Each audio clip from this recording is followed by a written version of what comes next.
যেই ব্যক্তি যাররা পরিমাণ ঈমান সহকারে দুনিয়া থেকে বিদায় নিতে পারবে, হয়তো পাপের কারণে তার শাস্তি হবে, কিন্তু চিরকাল তাকে জাহান্নামে থাকা লাগবে না।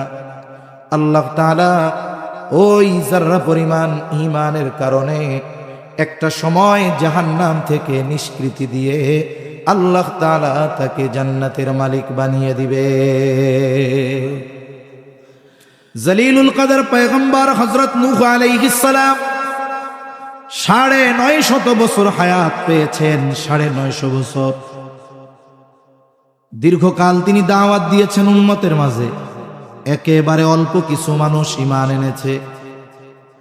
আল্লাহ তাআলার কাছে নূহ আলাইহিস সালাম দোয়া করেছেন, ক্বালা নূহুর রাব্বি লা তাযার আলাল আরদি মিনাল কাফিরিনা দাইয়ারা। ও রব, এই জমিনে অবস্থানকারী একটা কাফেরকেও আপনি ছেড়ে দিবেন না। দোয়া কবুল হয়ে গেছে। আল্লাহ তাআলা নূহ আলাইহিস সালামকে মহাপ্লাবনের খবর দিলেন। সাথে সাথে বিশাল এক নৌকা বানানোর জন্য আদেশ করলেন। নূহ আলাইহিস সালাম শুকনা জায়গায় নৌকা বানানো শেষ করলেন। আল্লাহ তাআলার এই প্রতিশ্রুত এই মহাপ্লাবন শুরু হয়ে গেল। জমিন ফেটে পানি বের হতে শুরু করলো। সময়ের সাথে সাথে পানি বাড়তেছে। আল্লাহর আদেশে নূহ আলাইহিস সালাম ঈমানদারদেরকে নৌকায় আরোহণ করালেন। নূহ আলাইহিস সালামের একজন সন্তান, সেও ঈমান আনে নাই। বারবার চেষ্টা করেছেন কিন্তু ঈমান আনে নাই। সর্বশেষ পানি যখন বাড়তেছে, নূহ আলাইহিস সালাম সন্তানকে বললেন, সন্তান ঈমান আনো, তুমি নৌকায় উঠো। নূহ আলাইহিস সালামের সন্তান ঈমান আনলো না, নৌকায় উঠলো না। বলে, বাবা আমি ওই উঁচু পাহাড়ের চূড়ায় চলে যাব, আমাকে পানি স্পর্শ করতে পারবে না। এরপরেও আমি ঈমান আনবো না, আমি ওই উঁচু পাহাড়ের একেবারে চূড়ায় চলে যাব, কিছু হবে না আমার। মুফাসসিরিনে কেরাম বলেন, এই মহাপ্লাবন এমন প্লাবন ছিল, গোটা পৃথিবীর 1 ইঞ্চি জায়গাও শুকনা ছিল না, সব প্লাবিত হয়ে গেছে। নূহ আলাইহিস সালামের সন্তানও মারা গেছে, বেঈমান। কিয়ামতের দিন আল্লাহ তাআলা নূহ আলাইহিস সালামকে জিজ্ঞাসা করবে না, ও পয়গম্বর কেন আপনার সন্তান ঈমান আনলো না? জিজ্ঞাসা করবে না কেন? কারণ নূহ আলাইহিস সালাম সন্তানের ব্যাপারে চেষ্টায় কোনো কমতি রাখেন নাই, উনি চেষ্টায় কোনো ত্রুটি করেন নাই। কিন্তু উনি তো হেদায়েতের মালিক নয়, হেদায়েতের মালিক যিনি, তিনি কে? কেমন যেন আল্লাহ তাআলা বলেন, হে আমার গোলাম, ঈমান আনার মাধ্যমে অনন্তকাল জাহান্নাম থেকে বাঁচার নিশ্চয়তা তুমি পেয়েছ। এইবার এমন কাজ দুনিয়াতে করো যাতে কোনো কালের জন্য যেন জাহান্নামে না যাওয়া লাগে। যেই জাহান্নামের শাস্তি অনন্তকাল যারা থাকবে তাদের জন্য যেমন কঠিন ও কষ্টের, কেউ যদি কিছু কালের জন্য যায় তার জন্য কষ্টের, ঠিক না? আল্লাহ তাআলা এই জন্য বলেন, ঈমানদার তুমি নিজেকে জাহান্নাম থেকে বাঁচাও, যেন ক্ষণস্থায়ী শাস্তির হিসাবে তোমাকে জাহান্নামে যেন না যাওয়া লাগে। এখন যদি বান্দা প্রশ্ন করে, আল্লাহ জাহান্নাম থেকে আমি নিজেকে কেমনে বাঁচাবো যেন বিনা হিসাবে জান্নাতে যেতে পারি, কি করব? এই জন্য মুফাসসিরিনে কেরাম বলেন, ঈমান আনার মাধ্যমে একজন মানুষ অনন্তকাল জাহান্নামের শাস্তি থেকে বাঁচে, আর আমল করার মাধ্যমে, নেক আমলের মাধ্যমে ক্ষণস্থায়ী জাহান্নাম থেকেও সে বেঁচে যায়। তাহলে 1 নাম্বার, নিজেকে জাহান্নাম থেকে বাঁচানোর জন্য আল্লাহ তাআলার আদেশ নিষেধ মান্য করা ফরজ। কি জোরে বলেন? এই যে নামাজ পড়ি, এটা সুন্নাত না ফরজ? আল্লাহর আদেশ, পড়ো, জাহান্নাম থেকে বাঁচতে হবে নামাজ পড়তে হলে। এই যে রোজা আসতেছে, 1 মাসও নাই, কেন আমরা রোজা রাখবো? যেন জাহান্নাম থেকে বাঁচতে পারি। তাহলে জাহান্নাম থেকে বাঁচার আদেশ দিয়েছেন কে? আর জাহান্নাম থেকে বাঁচার একটি মাধ্যম হলো রোজা। তার মানে বান্দা, তুমি আল্লাহ তাআলার হুকুম আহকাম মান্য করার মাধ্যমে নিজেকে বাঁচাও। এটা আল্লাহর আদেশ ফরজ। 2 নাম্বার আদেশ, তুমি শুধু একা জাহান্নাম থেকে বাঁচবা হবে না, ওয়া আহলিকুম, তোমার অধীনস্থ যারা আছে তাদেরকেও জাহান্নাম থেকে বাঁচাও। ছেলের নামাজ রোজা বাবা আদায় করলে হবে না। তাহলে প্রশ্ন, আমার সন্তানকে আমি জাহান্নাম থেকে বাঁচাবো কেমনে? কারণ দুনিয়ার কোনো মানুষের এই ক্ষমতা নাই। কোনো ব্যক্তি ইচ্ছা করলেই তাকে জান্নাতি বানায়া দিতে পারে, জাহান্নাম থেকে বাঁচাতে পারে, এই ক্ষমতা নাই। আমার আপনার নবীজিকেও আল্লাহ এই ক্ষমতা দেন নাই। আমরা কি করতে পারি? বলে আমি নামাজ পড়ব, কিন্তু আমার সন্তানটাকে নামাজ পড়াবো, আমার সন্তানকে দিয়ে রোজা রাখাবো। তার মানে আমি নিজে আমলের মাধ্যমে জাহান্নাম থেকে নিজেকে বাঁচাবো, অধীনস্থদেরকে আমলগুলো শেখানো আর করানোর মাধ্যমে জাহান্নাম থেকে বাঁচানোর চেষ্টা করব। এখন নবীজি সাল্লাল্লাহু আলাইহি ওয়াসাল্লাম বলেন, কুল্লুকুম রাঈনা ওয়া কুল্লুকুম মাসউলুনা আন রাঈয়াতিহি। নবীজি বলেন, তোমরা প্রত্যেকেই দায়িত্বশীল, প্রত্যেককে তার দায়িত্বের ব্যাপারে জিজ্ঞাসা করা হবে। আমাদের অধীনস্থদের মধ্যে অন্যতম হলো সন্তান। তাহলে সন্তানের ব্যাপারেও অভিভাবককে কিয়ামতের দিন আল্লাহর আদালতে জিজ্ঞাসিত হওয়া লাগবে। ও রব, আপনি আমাকে এমন স্ত্রী সন্তান দান করেন যারা আমার চক্ষু শীতলকরণের কারণ হবে। ওয়াজআলনা লিল মুত্তাকিনা ইমামা, আর আপনি আমাদেরকে মুত্তাকিনদের ইমাম বানায় দেন। এজন্য কোরআন এবং হাদিসের এই বিষয়গুলোর আলোকে এটা সুস্পষ্ট যে সন্তানকে দ্বীনের উপরে গড়ে তোলা ফরজ। এখন এই বিষয়টা বাস্তবায়ন কখন থেকে করব, কিভাবে করব, লম্বা কথা নয়, অল্প কথার মধ্যে আমরা জানবো ইনশাআল্লাহ। 1 নাম্বার, একজন নেককার মা প্রত্যেকটি সন্তানের দ্বীনি তারবিয়াতের সর্বপ্রথম ধাপ একজন নেককার মা। কেন নেককার মা দরকার? বলে নেককার মা দরকার এই কারণে, আধুনিক বিজ্ঞান রিসার্চের পরে বলতেছে যে সন্তানের ক্যারেক্টার গঠন হয় 90% তার মায়ের থেকে। ইসলাম তো এই ব্যাপারে 1500 বছর আগে আমাদেরকে নির্দেশনা দিয়ে দিয়েছে। এই জন্য নেককার সন্তান যদি কেউ চায়, একজন নেককার মা দরকার। ইসলাম বলে 4টি জিনিস দেখে মেয়েদের বিবাহ করা হয়। 1 নাম্বার, দেখা হয় তার সম্পদ সৌন্দর্য। 2 নাম্বার সম্পদ। 3 নাম্বার তার বংশ। 4 নাম্বার দেখা হয় তার দিনদারিত্ব। নবীজি দিনদারিত্বের ব্যাপারে বলেন, ফাযফার বিযাতিদ দ্বীন, তোমরা দিনকে প্রাধান্য দাও। তার মানে বাকি 3টি বিষয় যদি থাকে, দিনদারিত্বকে এগুলার মধ্যে প্রাধান্য দিবা। এখন দেখা গেল সুন্দর চেহারা, বংশ অনেক, সম্পদ অনেক, কিন্তু দিন নাই, কি করবা? তাহলে সাবধান। যদি এর ব্যতিক্রম হয়, দেখতে একটু শ্যামলা, বংশ অনেক উচ্চ নয়, সম্পদ অনেক নাই, কিন্তু দিনদারিত্বের ক্ষেত্রে কোনো কমতি নাই, বিবাহ করো, সবর করো। মা যেহেতু নেককার দিনদার, আশা করা যায় ওই নেককার মায়ের গর্ভে আল্লাহ এমন সন্তান দিবে যেই সন্তান চক্ষু শীতলকরণের কারণ হয়ে যাবে। আর একজন নেককার মা, এটা প্রতিটি সন্তানের হক। প্রসিদ্ধ একটি ঘটনা আছে, হযরত ওমর রাদিয়াল্লাহু তাআলা আনহুর কাছে এক লোক গেছে, ছেলের ব্যাপারে অভিযোগ দিয়েছে। খলিফাতুল মুসলিমিন, আমার সন্তান আমার হক আদায় করে না, আপনি একটু বলে দেন। হযরত ওমর রাদিয়াল্লাহু তাআলা আনহু যুবককে বলে, হে যুবক, কেন তুমি তোমার পিতার হক আদায় করো না? যুবক এবার পাল্টা প্রশ্ন করে বলে, খলিফাতুল মুসলিমিন, হক কি শুধু পিতা সন্তানের কাছে পায়? সন্তান কি পিতার কাছে কোনো হক পায় না? হযরত ওমর রাদিয়াল্লাহু তাআলা আনহু মৌলিক কয়েকটি হকের কথা বলেছেন। এর মধ্যে সর্বপ্রথম যেই হকের কথা তিনি বলেছেন, যে প্রত্যেকটা সন্তানের তার পিতার কাছে প্রথম ও প্রধান হক হলো একজন নেককার মা। প্রত্যেকটা মা সন্তান যখন গর্ভে আসে সে মনে মনে একটা নিয়ত করে, আশা করে।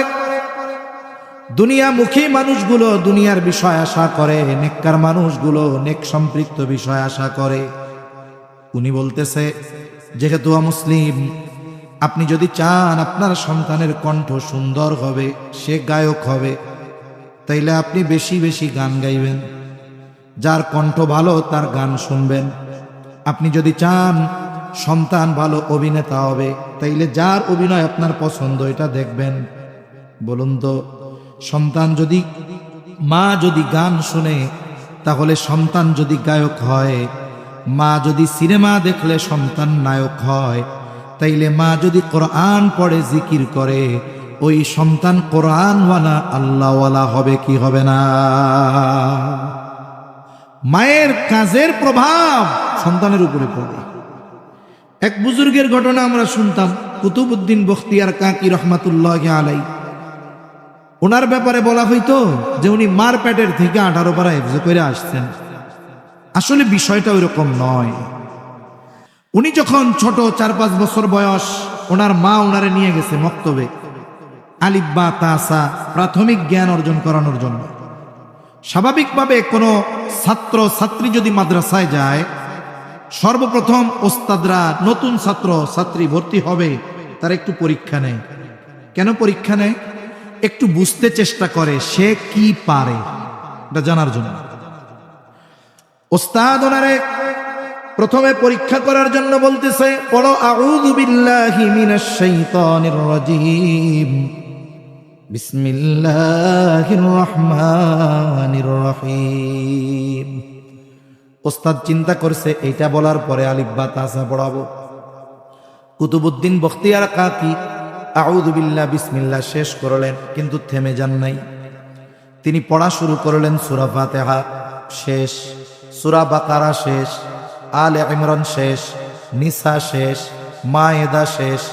একের পর এক শেষ করতে করতে পড়তে পড়তে 18 পারায় গিয়া উনি স্টপ হয়েছেন। ওস্তাদ মাকে উদ্দেশ্য করে বলে, আপনি কারে আলিফ বা তাসা শিখাইতে নিয়ে আসছেন? আপনার ছেলে দেখি 18 পারা হাফেজ, তাহলে আপনি কি সন্তানকে বাসায় এগুলো শিখিয়েছেন? কুতুবউদ্দিন বখতিয়ার কাকির মা বলে, না না, আমি তাকে এইগুলা শিখাই নাই, তবে শুনাইছি। উনি বলতেছেন, আমার এই সন্তান যখন আমার পেটে আসছে, সে দুনিয়ায় ভূমিষ্ঠ হওয়ার আগ পর্যন্ত কত শত হাজার বার আমি তাকে এই 18 পারা তিলাওয়াত করে শুনাইছি। পেটে থাকা অবস্থায় তার হিসাব নাই, আমি তিলাওয়াত করেছি। বিজ্ঞান কি বলে? বিজ্ঞান বলে, যখন মায়ের গর্ভে সন্তান শ্রবণ শক্তি পায়, মা যেই কথাগুলো বলে, যেই কথাগুলো শোনে, সব কথা ওই গর্ভের সন্তান শুনতে পায়। এরপরে সন্তান ভূমিষ্ঠ হলো। আমার পবিত্রতা অর্জন হবার পর থেকে এই পর্যন্ত আমি আমার সন্তানকে কত হাজার বার এই 18 পারা তিলাওয়াত করে শুনিয়েছি, তার হিসাব নাই। এইবার ওস্তাদ বলতেছে, তাহলে বুঝতে পেরেছি মায়ের মুখে তিলাওয়াত শুনতে শুনতে আপনার সন্তান 18 পারার হাফেজ হয়ে গেছে। তাহলে কথা অনেক লম্বা হয়ে যাচ্ছে। মূল কথা হলো, মার কর্মের প্রভাব পেটের বাচ্চার উপরে পড়ে। এই জন্য বিজ্ঞানও বলে সন্তানের চরিত্র গঠনে 90% ভূমিকা হলো মায়ের। আর ইসলাম 1500 বছর আগে জানায় দেয়, একজন নেককার সন্তানের জন্য একজন নেককার মা দরকার। 2 নম্বর বিষয়, এখন নেককার মা হলো নেক সন্তানের জন্য আল্লাহ তাআলার কাছে দোয়া করতে হবে। আল্লাহ তাআলার কাছে শুধু সন্তান নয়, বরং আল্লাহ তাআলার কাছে নেক সন্তান চেয়ে দোয়া করতে হবে। আর নেক সন্তান চেয়ে দোয়া করা এটা পয়গম্বর আলাইহিস সালামের আমল। খলিলুল্লাহ ইব্রাহিম আলাইহিস সালাম নমরুদের অগ্নিকুণ্ড থেকে আল্লাহ তাআলা যখন ওনাকে হেফাজত করেছেন, 80-র উপরে বয়স, ইরাকের বাবেল ছেড়ে তিনি রওনা হয়েছেন সিরিয়ার দিকে, শামের দিকে। চলার পথে আল্লাহ তাআলার কাছে দোয়া করেছেন, রব্বি হাবলি মিনাস সালিহিন, ও রব আমাকে একজন নেককার সন্তান দেন। ইব্রাহিম আলাইহিস সালাম শুধু সন্তান চান নাই, বরং আল্লাহ তাআলার কাছে তিনি নেককার সন্তান চেয়েছেন। এজন্য আল্লাহর কাছে নেক সন্তান চাওয়া এটা ইব্রাহিম আলাইহিস সালামের আমল। মুফাসসিরিনে কেরাম আরেকটি বিষয় এই জায়গায় বলেন, যেই এই আয়াতের আলোকে এটাও বোঝা যায় যে ইব্রাহিম আলাইহিস সালাম আল্লাহ তাআলার কাছে ছেলে সন্তান চেয়েছেন। এই জন্য আল্লাহর কাছে ছেলে সন্তান চাওয়া এটাও ইব্রাহিম আলাইহিস সালামের আমল। এখন আল্লাহর বান্দা চাইছে ছেলে, কিন্তু আল্লাহ দিছে মেয়ে। রাগ হওয়া যাবে? জোরে বলেন যাবে। কিন্তু আমাদের সমাজে যদি কারো পরপর 2, 3, 4টা কন্যা সন্তান হয়, সে তার চেহারার দিকে আর তাকানো যায় না, চেহারাটা কালা হয়ে যায়। অথচ কন্যা সন্তান হওয়া এটা সুসংবাদ। আল্লাহ বলছে। কে বলছে? আল্লাহ বলেছেন। আল্লাহ রাব্বুল আলামিন বলেন, ইয়াহাবু লিমান ইয়াশাউ ইনাসান ওয়া ইয়াহাবু লিমান ইয়াশাউ যুকুর আও ইউযাওবিজুহুম যুকরানান ওয়া ইনাসা ওয়া ইয়াজআলু মান ইয়াশাউ আকিমা। আল্লাহ রাব্বুল আলামিন যাকে চান তাকে ছেলে দেন, যাকে চান তিনি মেয়ে দেন, যাকে চান তিনি উভয়টাই দেন, আবার যাকে চান আল্লাহ তাআলা তাকে কোনোটাই দেন না। এই জন্য আমি আপনি ছেলে চাইতে পারি, কিন্তু ছেলে দিবেন না মেয়ে দিবেন, এই ফয়সালা যার তিনি কে। এজন্য যদি পরপর কন্যা সন্তান হয় রাগ হওয়া যাবে না, কারণ কন্যা সন্তান হওয়া সুসংবাদ। আর কন্যা সন্তানের এই সুসংবাদে মুখ কালা করা এটা আবু জেহেলের সময়ের লোকজনের কাজ। আল্লাহ তাআলা কুরআনুল কারীমের মধ্যে বলেন, ওয়াইদা বুশিরা আহাদুহুম বিল উনসা যাল্লা ওয়াজহুহু মুসওয়াদ্দান ওয়া হুয়া কাযীব। আল্লাহ তাআলা বলেন, যখন তাদেরকে কন্যা সন্তানের সুসংবাদ দেওয়া হতো, যাল্লা ওয়াজহুহু, এই সংবাদ পাওয়ার সাথে সাথে তাদের মুখ কালা হয়ে যাইত। এখন মেষ হয়েছে এই খবরে যদি কোনো পিতা, যদি আত্মীয় স্বজনের মুখ কালো হয়, তাইলে বুঝতে হবে ওই জাহেলিয়াতের সময়ের ভাইরাস তার মধ্যে রয়ে গেছে। এখন এই যে সন্তানের জন্য নেক দোয়া করা, নেক সন্তান চেয়ে দোয়া করা, এটার প্রভাব কি? মা বাবার দোয়া সন্তানের জন্য, এর প্রভাব তার জীবনে পরিলক্ষিত হবেই, আজ অথবা কাল, আগে কিবা পরে। এই দোয়া কখনো বিফলে যায় না। এজন্য ইসলাম সন্তানের জন্য নেক দোয়া শিখিয়েছে, বদদোয়া শেখায় নাই। কিন্তু আমাদের সমাজে অনেক মানুষ আছে, সন্তান যদি একটু বিরক্ত করে, চঞ্চলতা করে, মুখের উপরে বদদোয়া দিয়া দেয়। আছে না? মনে করেন মাদ্রাসায় পড়ে, স্কুলে পড়ে, স্কুলে গিয়া ঠিকমতো পড়াশোনা করে না, দুষ্টুমি করে, চঞ্চলতা করে, ছোট মানুষ তো। এখন অভিভাবকরা বিচার দিছে বাবার কাছে, মায়ের কাছে। মা বিরক্ত হয়ে বলতেছে, আল্লাহ যেন তোর মুখ আমারে আর না দেখায়। বলে না এরকম? তোর জ্বালায় আর সম্মান থাকলো না, আল্লাহ যেন তোর চেহারা আর না দেখায়। ওলা এটা রোডে যাইয়ে ট্রাকের তলে মাথা পিষে শেষ, চেহারা দেখার সুযোগ আছে? এখন বলেন তো, এই যে বাচ্চাটা মারা গেল, আমি আপনি হয়তো 2-4 দিন আফসোস করব, কিন্তু যেই মা বদদোয়া করেছে ওই মা যতদিন বেঁচে থাকবে ততদিন কান্না করতে থাকবে। কি চিন্তা করবে, আরে আল্লাহ ওই টাইমটাই করছিলাম, বদদোয়া কেন করলা? দোয়া তো তুমি কবুল করছো। আরে ওই সময় যদি আমি নেক দোয়া করতাম তাইলে আমার সন্তানের জন্য আজ কবুল হয়ে যেত। এজন্য কখনোই সন্তানের জন্য বদদোয়া করা যাবে না। সন্তানের জন্য নেক দোয়ার প্রভাব সন্তানের জীবনে পড়ে। তাহলে 1 নাম্বার নেককার মা, 2 নাম্বার নেক সন্তান চেয়ে আল্লাহ তাআলার কাছে দোয়া। এবার আল্লাহ একটা সন্তান দিল, কি করব? জাহান্নাম থেকে বাঁচাতে হবে। এতক্ষণ হয়েছে প্রস্তুতি, এখন হলো মূল পর্ব শুরু। 6 মাস ধরে আয়োজন চলতেছে, কিছুদিন যাবৎ পোস্টার চলতেছে, কয়েকদিন যাবৎ মাহফিলের প্রচারণা চলতেছে। মূল মাহফিল শুরু হয়েছে সন্ধ্যা থেকে। এই যে দোয়া নেককার বিবি, এটা হলো প্রস্তুতি। বলে যার প্রস্তুতি যত ভালো, যত সুন্দর, তার ফিনিশিং তত ভালো। এখন সন্তান দুনিয়ায় ভূমিষ্ঠ হলো। সন্তান ভূমিষ্ঠ হওয়ার পর সন্তানের কিছু হুকুক আছে, হুকুক, হক, এগুলো আদায় করব। সন্তান দুনিয়ায় ভূমিষ্ঠ হওয়ার পর ছেলে হোক কিবা মেয়ে, ডান কানে আজান আর বাম কানে ইকামত। ছেলে হোক অথবা মেয়ে, ডান কানে আজান বাম কানে ইকামত। কোথায় দিবেন? বলে ওই জায়গায় যদি কোনো পুরুষ না থাকে, নারীরা এই আওয়াজগুলো, শব্দগুলো ওই শব্দ ভূমিষ্ঠ শিশুর কানে পৌঁছায়া দিবে। তা অবস্থা হলো মানুষ এখনো জানে না। অনেকে বলে যে একটু আজান দিয়ে দেয়, কিন্তু আজানটা কোথায় হবে? বাচ্চার ডান কানে আজান বাম কানে ইকামত। এইবার সপ্তম দিন কয়েকটা কাজ আছে। একটা হলো তার চুল, মাথার চুল মুন্ডায় ফেলতে হবে। যদি কোনো অসুস্থতার কারণে, অনেক সময় অনেক বাচ্চা স্বাভাবিক ডেলিভারি হয় না, তার এই মাথার উপরটা খুব নরম থাকে, হ্যাঁ, ওর জন্য তো আর সপ্তম দিন রিস্ক, আপনি কয়েকদিন পরেই করবেন। মূল কাজ হলো তার প্রথম চুলটা মুন্ডাতে হবে। সপ্তম দিন করতে পারলে ভালো, না পারলে পরের সপ্তাহে করেন, তারপরের সপ্তাহে করেন। চুল মুন্ডায়া সুন্দর মতো ওই চুলের ওজন পরিমাণ স্বর্ণ, রূপ্য অথবা উভয়টার যে কোনো একটার সমপরিমাণ মূল্য সদকা করে দিতে হবে। এরপরে সপ্তম দিন আর একটা কাজ, তার আকিকা করতে হবে। আকিকা, আকিকা যদি ছেলে হয় 2টা ছাগল দিয়ে, মেয়ে হলে 1টা দিয়ে। সপ্তম দিন না পারলে দ্বিতীয় সপ্তাহে, না পারলে তৃতীয় সপ্তাহ বা 21তম দিন করতে হবে।